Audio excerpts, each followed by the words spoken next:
జూహిత్ వినయ్ పల్లవి గారు, ఈవిడ CA student. కోటి గారు,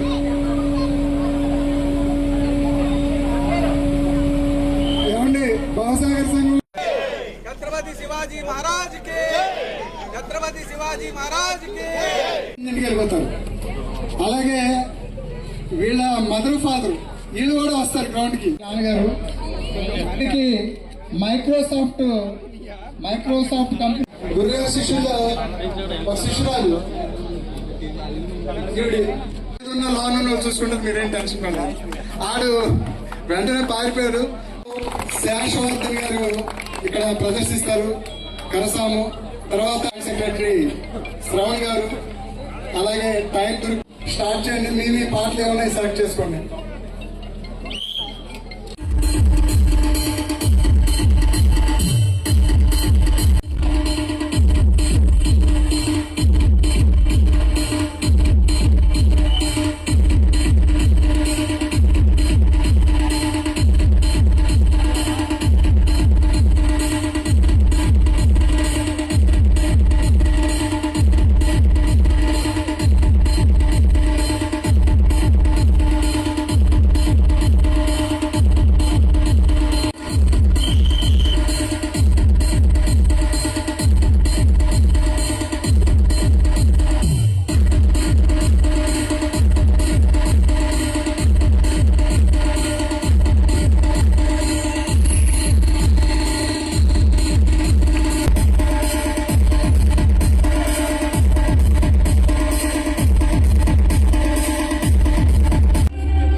సచిన్ గారు హస్తగదానికి రావాలి. ఇక్కడ ఎవరున్నా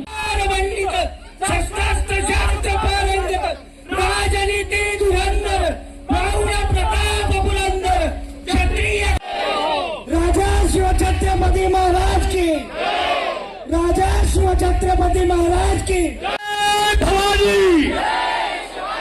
जय भवानी,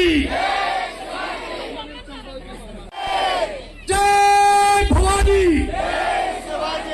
राजमाता जिजाऊ माता की.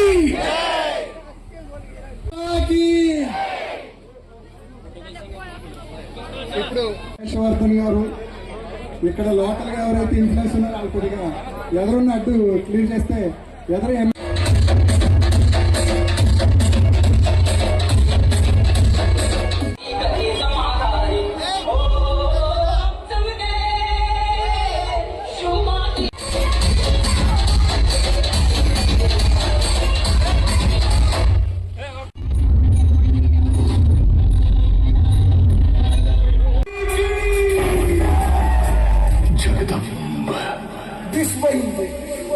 परिषद बजरंग इचलकरंजी बजरंग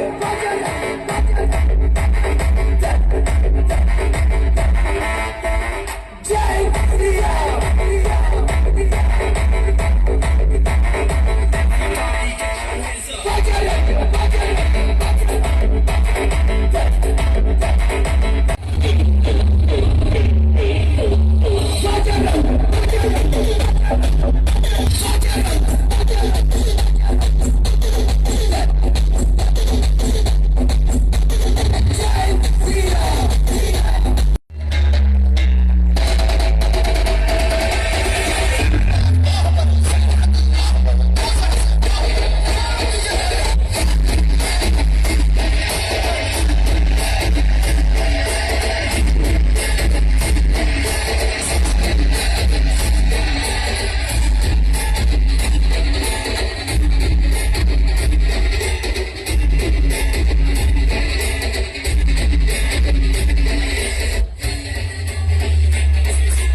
జయంతి సందర్భంగా మరి మరాఠీలందరూ కూడా మరి ఉత్సవాలు జరుపుకుంటారు. అలాగే మహారాష్ట్ర అంతా కూడా ఈరోజు పండగ వాతావరణం ఉంటుంది. ఎందుకంటే చరిత్రలో మిగిలిపోయే వాళ్ళు ఛత్రపతి శివాజీ. ఆనాడు రాజ్యాన్ని పరిపాలించేటప్పుడు ఏ విధంగా అయితే వాళ్ళు వీరోచితమైన పోరాటం చూపించారో దాన్ని స్ఫూర్తిగా తీసుకుంటూ ఆ మరాఠీలు ఇవాల్టి వరకు కూడా ఆయన్ని స్మరించుకుంటూ ఆయన జయంతి ఉత్సవాలు జరుపుతున్నారు. ఎందుకంటే చరిత్ర ఉండాలి అని అంటే అటువంటి పరిపాలన ఉండాలి, అటువంటి రాజ్యాలే ఉండాలనేది చాలా మంది రాజుల్ని ఈనాటికి కూడా చిరస్మరణీయంగా గుర్తుంచుకుంటున్నారంటే అందులో ఒక ఛత్రపతి శివాజీ. ఆయన్ని కొనియాడుతూ మరి మరాఠీలందరూ కూడా ఈ రోజున జయంతి ఉత్సవాలు జరుపుకుంటున్నారు. ఆయన స్మరించుకుంటూ ఆయన జయంతి సందర్భంగా ఆయన నివాళులు అర్పించుతూ అందరం కూడా జయంతి అయిపోయింది. ఏలూరు నగరంలో ఛత్రపతి శివాజీ గారి జయంతి ఉత్సవాలు చాలా పెద్ద ఎత్తున ఏలూరు నగరంలో ఉన్నటువంటి సుమారు 150 కుటుంబాలు మరి మహారాష్ట్ర నుంచి వచ్చినటువంటి మరాఠీలు మరి ఇక్కడ వాళ్ళ వ్యాపారాలు చేసుకుంటూ జీవనాన్ని కొనసాగిస్తున్నారు. ప్రతి సంవత్సరంలాగా ఈ రోజున కూడా ఛత్రపతి శివాజీ గారి జయంతి ఉత్సవాలు చాలా అంగరంగ వైభవంగా స్థానిక మెయిన్ బజార్లో కార్యక్రమాన్ని నిర్వహిస్తూ ఉన్నారు. మరి ఈ కార్యక్రమానికి గౌరవ శాసనసభ్యులు, గౌరవ కార్పొరేటర్లు పెద్ద సంఖ్యలో పాల్గొని ఛత్రపతి శివాజీ గారికి జయంతి శుభాకాంక్షలు అట్లాగే ఆయనకి ఘనమైనటువంటి నివారణలు కూడా అర్పించడం జరిగింది. ఛత్రపతి శివాజీ గారు ఆయన స్ఫూర్తిగా మరి చేస్తున్నటువంటి మహారాష్ట్రలో కానివ్వండి, మరి ఒక్క మహారాష్ట్రే కాకుండా మన భారతదేశం అందరూ కూడా భారతదేశంలో ఉన్నటువంటి ఛత్రపతి శివాజీ గారిని మరి ఆరాధ్య దైవంగా భావించే వాళ్ళందరూ కూడా ఈ రోజున పండగ చేసుకుంటూ ఉంటారు. ఆయన్ని ఆయన అడుగుజాడల్లో కూడా మేము అందరూ కూడా నడుచుకుంటామని చెప్పి ఈ సందర్భంగా